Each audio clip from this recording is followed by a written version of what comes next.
What's up, Tell 'em Gang? It's your boy 2 times, and I'm back with another boxing session. And I want to talk to y'all about something today. It was kind of like a random thought. I went on a little walk this morning, and I thought, like, damn, that's a good point. Now, I want to talk about the difference, or how about the reason and the difference on why the boxer take the knee instead of like going for the knockout. Because we all heard Gervonta say, "Oh, I'd rather take the knee than get caught slipping and Burn out get of your knocked eyes, out." or what was going on? And I didn't want to get caught. I didn't want to get caught while my eyes was burning. And like you can get knocked out like If you remember, Ryan, what he do? Take the knee. Daniel Du Bois, take the knee. Now you got to understand psychologically what that means to a boxer. Let's say Ryan, let's say Tank really was scared and he didn't take the knee. He needed to slow down the momentum. Let's say Ryan really did feel like he was finna get knocked out and let me take a knee so I don't get knocked out. You know what I'm saying? When you think about it like that, and then you compare it to Rolly getting knocked clean out, Frank Martin getting knocked clean out, Leo, look at Mario Barrios. His fight didn't end. If it ended in a war, he felt like he went to war with one of the best fighters in the game, in Gervonta Davis. So him coming out of that fight on the other side, he go off to be Ugas, he go off to 147, and he get to make some noise. Now check it out. When you think about it, that's the best bet for the boxer to take the knee. If he needs know if he get knocked out, take the knee. Y'all showing about this clip of Tank and the amateurs getting knocked out. Cool. Or y'all say he took a knee, but did he really take a knee? It really looked more like a knockout. But if he did take a knee, psychologically, what that mean? He's smart. He keeping his head in the game, because once you get knocked out, psychologically, you just not the same fighter no more. I just really feel like that. You don't got the same push. You scared. You know, you got that thought about how, like, I ain't trying to get knocked cold out. Like, it's always that same thought from that time when you did lose, or you don't want that feeling again. So as hard as it is to run away from that feeling, like look at Regis Prograis. Regis Prograis lost, but he ain't never get violently knocked out to the point where I don't want to fight no more. I don't got the same urge. Like, I feel like Rolly, his fight urge, his intensity is gone. He fought that old dude next, gone. He wasn't the same Rolly. He fought Pitbull, he fought a decent game, but when it's time for that dog to kick in, gone. You know what I'm saying? So, like, that's why I feel like these fighters take the knee. Ryan Garcia, he took the knee because he could, in his mind, he like, hey, I'm gonna take this knee. Gervonta didn't really beat me. He ray drained me. He hit me in my rib. It was a good body shot, and I just gave up because I want to live to fight another day. And in his mind, he could tune out that everybody knocked him out. At least he don't look like Rolly getting knocked out. At least he don't look like Frank getting knocked out. At least he don't look like Leo getting knocked out. And he take the knee. And everybody say, you quit with the knee, but then when he come back and beat Oscar Duarte, when he come back and whoop Devin Haney asses, then now everybody still love him again. So the way you lose a fight, I feel like is a big game changer on how you come into your next fight. You see what I'm saying? I really do feel like it's the big game changer how you come into your next fight. Now, what does that mean for the average boxer? I mean, I'm just saying, like y'all saying Tank scared, so he took a knee. It was too much pressure.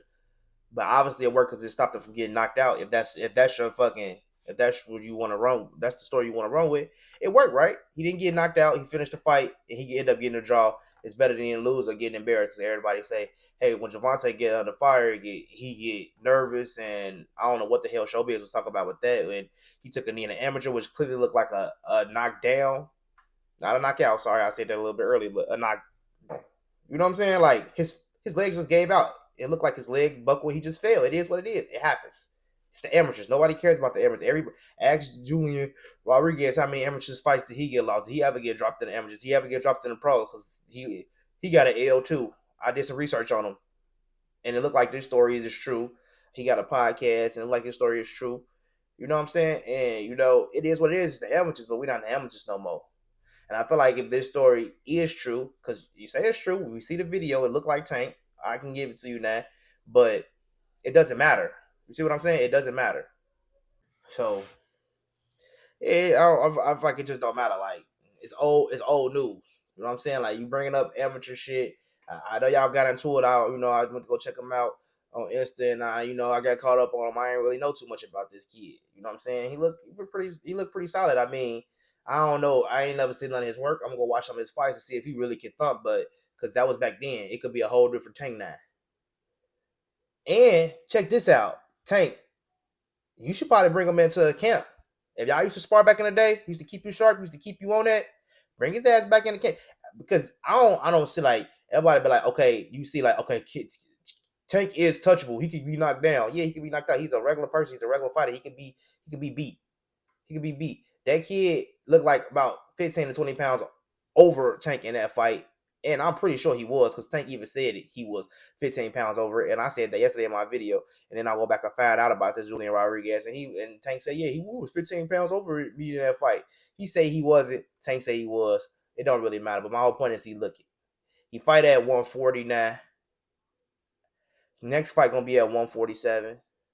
So it's like, yeah, you pretty big. Tank, what did Tank come in at 126, or did he come in at 130? I think he came in at 130. He had 135, so he's naturally a smaller guy. And that just lets you know, like, if Tank can thump with those big guys, he can thump with them all. Now look, I don't know the insides of they say they was like Julian used to be like, hey, now we gonna get Julian. He was like, Tank act right in the gym, whatever. If that's true, if it's not true, I'm not in their gym. I don't know if it's true. But if it is, everybody needs somebody like that. Can't no boxer say that they don't got a a sparring foe like that keep them sharp. Everybody got a sparring foe to keep them sharp. That's fighting. It's always gonna be somebody. It's always gonna be somebody like that. What I don't appreciate is the Julian dude bringing it up about sparring footages. But you do get that one time that you knocked him down in the amateurs. You never say he knocked him down in sparring. You know what I'm saying? He just said he knocked him down in that one amateur fight, the first amateur fight, but not the second amateur fight. That's key. That's key. He said, I got the footage to knock you down the first amateur fight. That's the footage from the first one. Now, what happened in the second one? Did Tank really beat you? Because you know how them amateur cards is. How did it go? I would like to see that fight. What's the information on that fight? Why you only talking about what you did? Did Tank ever had good work on you? You see what I'm saying? We'll never know, because people only gonna tell their side of the story, and Tank not gonna feed into it because it's gonna get him too much light. I say bring the Julian Rodriguez kid ass back into camp for this Lamont Roach fight, for these rest of the fights. You get that intensity back, that grit, that you need somebody to put. Tank need that push again. It's been too easy. Been knocking everybody out. Lamont just, I bet. Lamont just gave him that Julian work again in the gym. You know what I'm saying? Like, if that's what it is, then come on. Invite his ass back to the fucking a training camp with you. He finna have a fight. You finna have a fight. Train. Y'all can fuck a train, but spar. Get a nice sparring with somebody who want to take you out. That intensity. You get back at him. Y'all get back at each other. Get hit with them big shots. Let him hit. You hit him with some big shots. Trade. You know what I'm saying? Like, I understand styles make fight, and I'm not really sure this kid's style, but I know Lamont gonna come a little different counter punching. But hey, I just feel like the knee, the Gervonta, the knee in the fight. I don't think it was because he was hurt. It was frustrated. None of those punches that he got hit with. Y'all not finna tell me that the jab that hit the other eye was temporarily blinding him, or it hurt him. Delay reaction. That jab was not a delay reaction. I hate when people hear something and run with it. It's a difference between delay reaction. When Daniel DeWitt got hit, delay reaction. When Ryan Garcia got hit, body shot, delay reaction. Taking the amateurs, when he got hit, delay reaction. He kind of flinched up and got hit. He got hit, then again, he got hit again, and he just went down. You know what I'm saying? But it is what it is. You know what I'm saying? It's amateur boxing. A long time ago, a slightly bigger kid. What happened in the second fight? You ain't dropping like that in the second fight. So what we talking about? Or it could have been a slip. But it definitely wasn't a knee show, bitch. So that was bullshit. You gotta stop saying shit like that. You can't put no smut on somebody's name like Gervonta Davis is a quitter because you see the video of him in the amateurs when he was fucking 16, 17. Come on, that's crazy. But yeah, that's my analysis on this knee. I feel like the knee, taking a knee, Ryan Garcia taking a knee into the fight, Tank taking a knee to disrupt the fight. He's so smart that he's just using everything into his ability to win a fight, which is a pretty smart fighter. You can't say that he not, when going to get tough, he unravels, because he didn't unravel. And it did look like he was just all over the place this fight. Nothing went right in that fight. From the walkout, walk out with Dipset. He was not in sync. I didn't even know what fucking song they was rapping. I ain't know nothing about that. They picked the worst song to come out to rap to. You know what I'm saying? It just wasn't. It didn't feel right. But look, Lamont Roach came in with his DC native rapper. I ain't never heard it do, but you know what I'm saying? His flow was better. He knew the song. He can get in the game mode. Dipset it's like it's throwing him off already. Even though he came out and went to work early, Gervonta Davis, but it just didn't feel right. Everything didn't go how it usually go. But it's gonna be different this next time, I promise you. He's gonna have that chip on his shoulder, and he gonna have that chip on his shoulder. And I'm telling you, like if I was a fighter and you not me down, I take the knee and take the 8 count and let me get up. Floyd did it.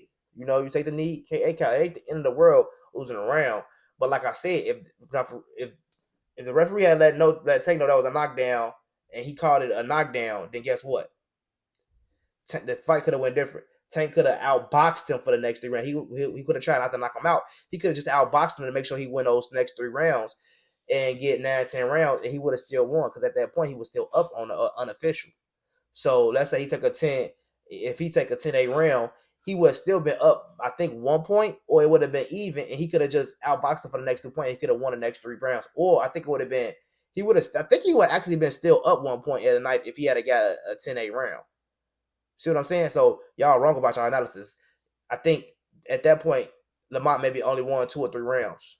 You see what I'm saying? Lamont won the 10th, the 11th, and a 12th round. And I kind of gave the 12th round to Tank, but the judges gave it to Lamont. So it is what it is. So that means he only won 3 rounds prior to the 9th. So that means he would have been up a point. Whatever. But it is what it is. So you can't really say that was the call was outcome determinative because it wasn't. It was a draw because it was a draw. It wasn't a draw because it was a point knockdown. It was Tank was still been up at that point. But I mean, hey, y'all gotta let me know what y'all think in the comment section, man. It's your boy 2 times. Tell them. I'll see y'all tomorrow.